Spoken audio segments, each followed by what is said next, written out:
সুপ্রিয় শিক্ষার্থীবৃন্দ, আজকে আমরা আলোচনা করব অপদার্থবিজ্ঞান দ্বিতীয় পত্রের তাপগতিবিদ্যা অধ্যায় থেকে। তাপগতিবিদ্যা অধ্যায় থেকেই আজকের আমাদের আলোচ্য বিষয় হচ্ছে রুদ্ধতাপীয় প্রক্রিয়ায় তাপমাত্রা ও আয়তনের মধ্যে সম্পর্ক, অর্থাৎ T1 B1 গামা সমান T2 B2 গামা। এই সম্পর্কটা আমরা প্রতিপাদন করতে চাই। তো এই সম্পর্কটা যদি আমরা প্রতিপাদন করতে চাই, প্রতিপাদন করতে হলে আমাদেরকে রুদ্ধতাপীয় প্রক্রিয়ায় চাপ ও আয়তনের মধ্যে একটা সম্পর্ক আছে, সেই সম্পর্কটাকে আমাদেরকে প্রয়োজন হবে। তো আমরা জানি রুদ্ধতাপীয় প্রক্রিয়ায় চাপ ও আয়তনের সম্পর্ক হচ্ছে P1 B1 গামা সমান P2 B2 গামা।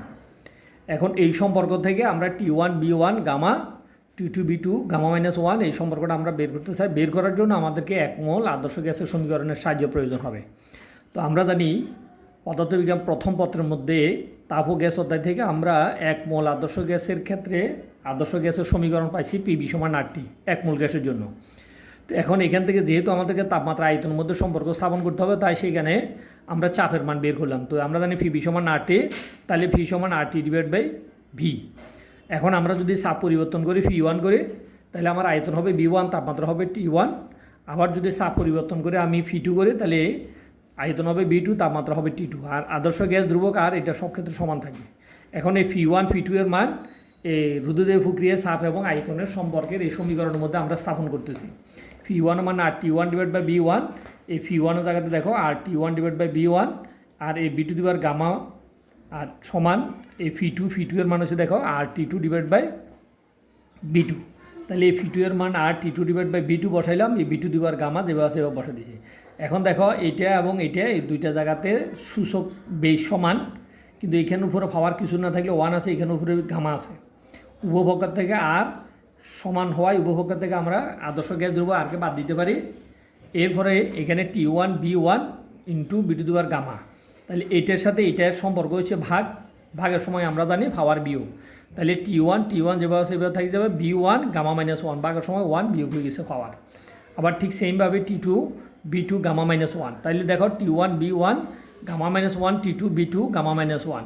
যখনই আমরা রুদ্ধতাপীয় কোনো প্রক্রিয়ায় গ্যাসকে স্থির রেখে যখন তোমার পরিবর্তিত হতে দিবে, তখন আমরা এই সম্পর্ক থেকে আমরা তাপমাত্রা আয়তনের সম্পর্ক থেকে তাপমাত্রা অথবা আয়তন যে কোনোটাই নির্ণয় করতে পারি। এরপরে যেখানে আমরা গামা দেখব, মনে করবো যে প্রক্রিয়াটা রুদ্ধতাপীয় প্রক্রিয়ায় আছে, আর গামা না থাকলে আমরা মনে করবো যে প্রক্রিয়াটা সমষ্ণ প্রক্রিয়া আছে। এবার আমরা রুদ্ধতাপীয় প্রক্রিয়ায় চাপ ও তাপমাত্রার মধ্যে কি সম্পর্ক স্থাপন করতে চাই। তো আমরা জানি রুদ্ধতাপীয় প্রক্রিয়ায় চাপ ও তাপমাত্রার মধ্যে সম্পর্কটা হচ্ছে আমাদের মূলত এরকম T1 to the power gamma P1 1 minus gamma, আবার সমান T2 to the power gamma P2 to the power 1 minus gamma. এই সম্পর্কটা আমরা প্রতিপাদন করতে চাই। এই সম্পর্কটা যদি প্রতিপাদন করতে হয়, আমাদেরকে আবারও আদর্শ গ্যাসের সমীকরণের সাহায্য লাগবে। তো আমরা জানি 1 মোল আদর্শ গ্যাসের ক্ষেত্রে PV সমান RT, এটা হচ্ছে 1 মোল গ্যাসের জন্য আদর্শ গ্যাসের সমীকরণ। এবার আমরা B এর মান নির্ণয় করব। তো B এর মান নির্ণয় করলে B সমান আমরা জানি RT ডিভাইড বাই কত, RT ডিভাইড বাই V। এখন আমরা যদি বলি B1, তাহলে RT1 ডিভাইড বাই V1 হবে। B2 সমান হবে কত, RT2 ডিভাইড বাই V2।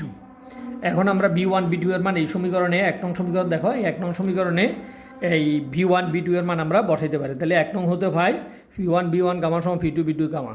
তাহলে P1 যেভাবে সেভাবে থেকে যাবে, B1 এর জায়গাতে আছে RT1 divide by P1 whole to the power কত গামা সমান হচ্ছে P2 যেভাবে আছে এভাবে থেকে যাবে, B2 সমান RT2 T2 ডিভাইড বাই কত P2 whole to the power gamma. এখন দেখো এখান থেকে আমরা এই P1 এই গামাকে যদি আমরা ভাগ করে দিই R to the power gamma T1 gamma divide by P1 gamma, ঠিক আছে। দেখো এবার P2 সমান আমরা এই আর উপরে gamma R to the power gamma into T to the power gamma, নিচে আমরা পাচ্ছি কত P to the power gamma. এখন দেখো R to the power gamma R to the power gamma উভয় থেকে আমরা ভাগ করে দিলাম। এখন আছে P1, উপরে আছে P1, নিচে আছে P1 whole to the power gamma. তাহলে এটার সাথে এটা ভাগ সম্পর্ক বেশ সমান, তাহলে ভাগের সময় আমরা জানি পাওয়ার বিয়োগ। তাহলে P1 1 minus gamma T1 gamma সমান P2 1 minus gamma T2 gamma. তাহলে দেখো এই তাপমাত্রা এই চাপ তাপমাত্রার মধ্যে সম্পর্ক। তাহলে এটি হচ্ছে রুদ্ধতাপীয় প্রক্রিয়ায় চাপ এবং তাপমাত্রার মধ্যে কি সম্পর্ক। এই দুইটার সম্পর্ক আমরা যত ভালোভাবে বুঝতে পারবো, যত ভালো পারবো, তত আমরা অঙ্কগুলার রূপান্তর ভালো পারবো। ধন্যবাদ সবাইকে, খোদা হাফেজ।